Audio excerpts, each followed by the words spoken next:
And I'm a Canadian man. I do top 10 lists. And I eat ketchup chips.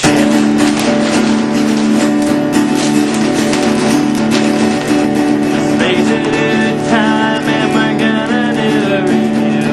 Yes, we're gonna review.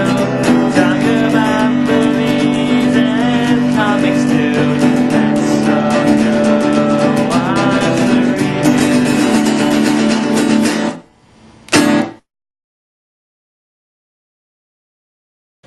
Well, hello there everyone, and welcome to another review brought to you by me, Lazy Dude 99. Anyway, I'm here to review the new movie that just came out called Maga. Okay, now let me just say, I was not, psyched for this film. I was just like, look, a Despicable Me ripoff before even Despicable Me gets in theaters. When I compared the trailers to Despicable Me and Megamind, and I was just like, okay, Despicable Me is going to be a much greater film than this. This is just going to be full of stupid jokes and not going to take itself seriously at all. But, I thought, I'd give it I have not been to the theater in a long time. Mostly because there's been nothing on that I want to watch. I mean, there been Paranormal Activity, Saw, all these things that I have absolutely no interest in. So I was just been forever since I've been in the theater. Since Scott Pilgrim. Scott Pilgrim was the last time I was in the theater, if I remember correctly. And I was just you know what? And I was in town and I was buying Toy Story 3 because, it's out on DVD right now. Go buy that movie.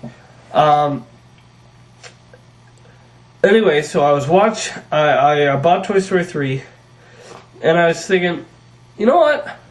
Screw it. I am just going to watch this film. So I got in there and this is how the story goes. There is these two beings, Megamind and Metro Man. Metro Man is the hero, the guy who saves the day all the time. He is definitely a Superman character kind of ripoff. He is Superman's exact powers, basically. I mean, flight, super strength, heat vision, super speed. I mean, he's obviously a ripoff of Superman, and they don't even hide it. They know that he is. And that's Metro Man. Megamind is, of course, the evil villain that wants to destroy the hero and take over this city. Anyway, so the movie starts out much like any episode of a normal superhero super villain thing with Goaz. The hero's getting some praise from the crowds. Then the villain shows up and he has kidnapped the girlfriend, and who the girlfriend, played by Tina Fey. She is she's used to this by now. He keeps on kidnapping her, so she's used to it. Anyway, so it's the bajillionth time, right? Because they keep on doing this over and over. But in this time, it actually seems that Megamind actually kills Metro Man. And so he then proceeds to take over the city. That's all the story I'll give to you, because this is actually a really entertaining film. It's not one of the best animated films I've ever seen, but after the disappointment that I found after seeing Despicable Me, this really actually, it really surprised me. Mostly because of a few things. Despicable Me didn't really get the super villain part right. I mean, he was a bad, evil guy, but he had no hero to fight. He was trying to put off the ultimate crime, but he's not a super villain really if he doesn't really have a superhero. His competitor was another super villain that was younger than he was, so you didn't really get the whole superhero, super villain feel. Here you do. And here's the reason I didn't think I would like this at first. First, I thought it was going to have stupid jokes, right? But also, I thought that thought that it was really making fun of Superman.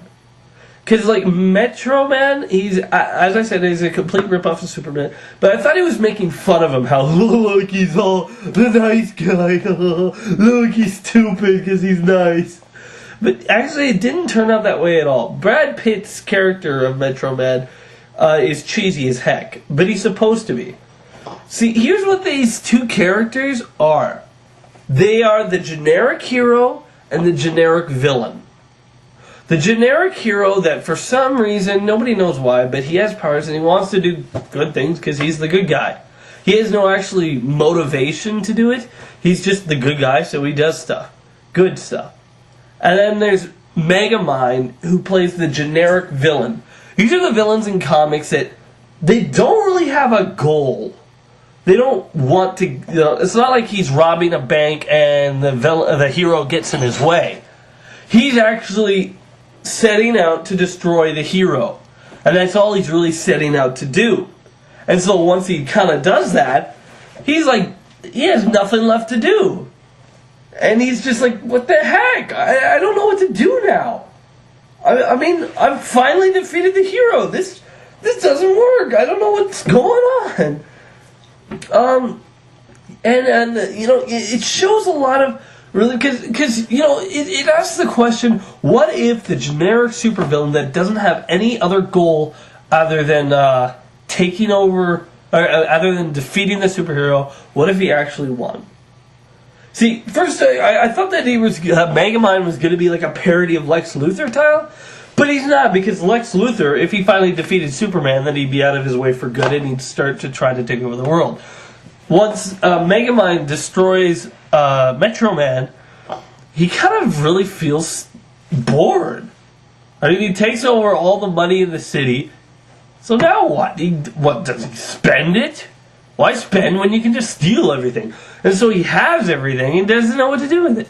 There are some really funny scenes in this film. One of my favorites is when before Metro Man dies.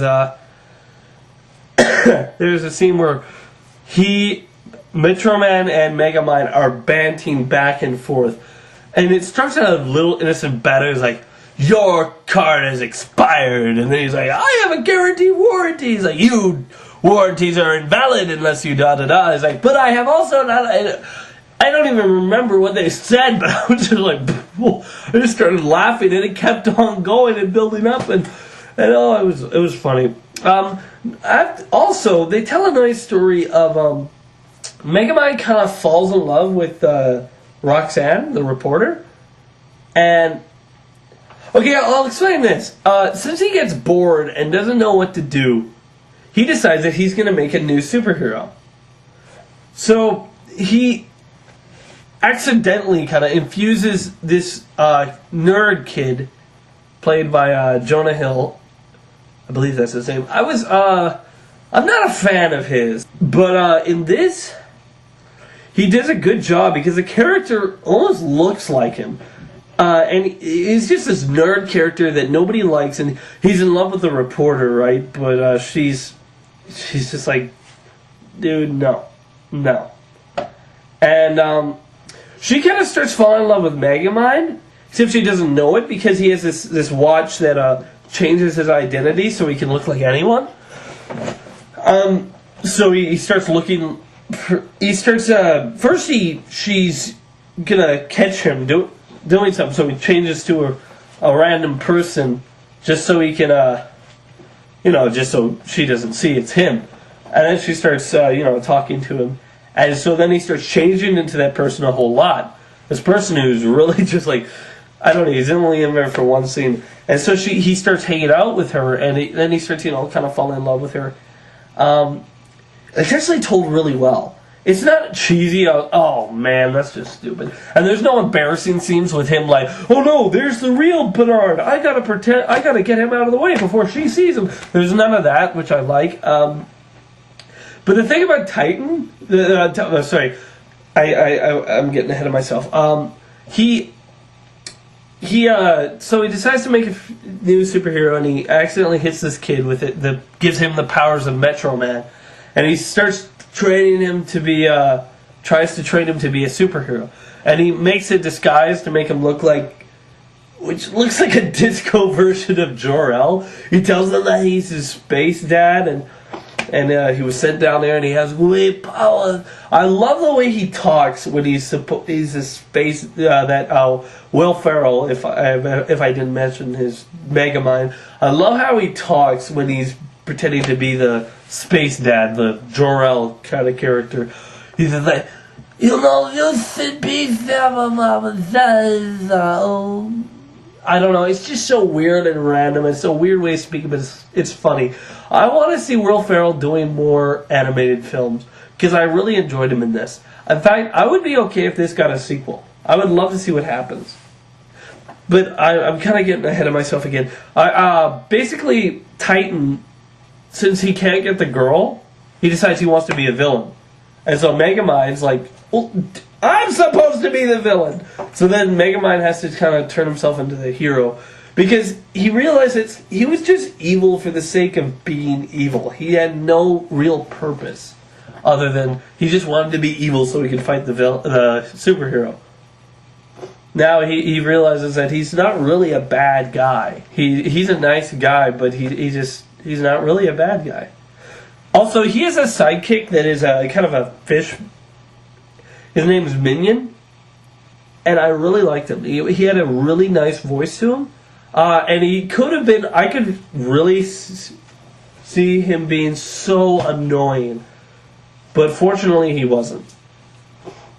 If there's anything anyone I didn't really like, it would be Brad Pitt. I just didn't care for his performance, mostly because he is still kind of making fun of Superman. It's mostly because I just don't like the character. And if you've seen the movie, you'll understand why, because of what he does. It's not that he's a dislikable character, it's just he does something that I really disliked. Anyway, this movie has actually really well animated scenes. The animation is a really good storyteller in this film. It shows lots of great scenes, and this feels like it's an actual supervillain parody film, and a good one. As I said, it's not the greatest animated movie I've ever seen. However, after the real disappointment at Despicable Me, which I gave a 5 out of 10, which I should have given a 4 out of 10, because actually I really think it sucks. I've come to this conclusion after hearing that Despicable Me is now like the 10th, no, I think it's like now the 6th highest grossing animated film, which I think is bull, because it sucked. So, let me just tell you that Megamind is a much better film. I didn't like the ending, mostly because, he decides to become a superhero, right? He decides to go from villain to hero, and all the city loves him now. I mean, he kind of like takes over the city, and from what the warden says, he has like 80 life sentences. I don't think that would just all disappear and people trust him all of a sudden, just because he did one heroic thing. I would have liked it better if he gained the trust of a few people, but everyone else still was leery of him. It wouldn't have ended it on a high note, but I just think it would have ended in a much more realistic sense. So, all in all, I have to give Megamind 7 out of 10. Why did Despicable Me make that much money? I mean, How to Train Your Dragon was a way better film. Seriously. Remember, I'm Lazy99. If I don't like it, it's not worth this. Megamind, good movie. Despicable Me, not so much. Cannot believe it.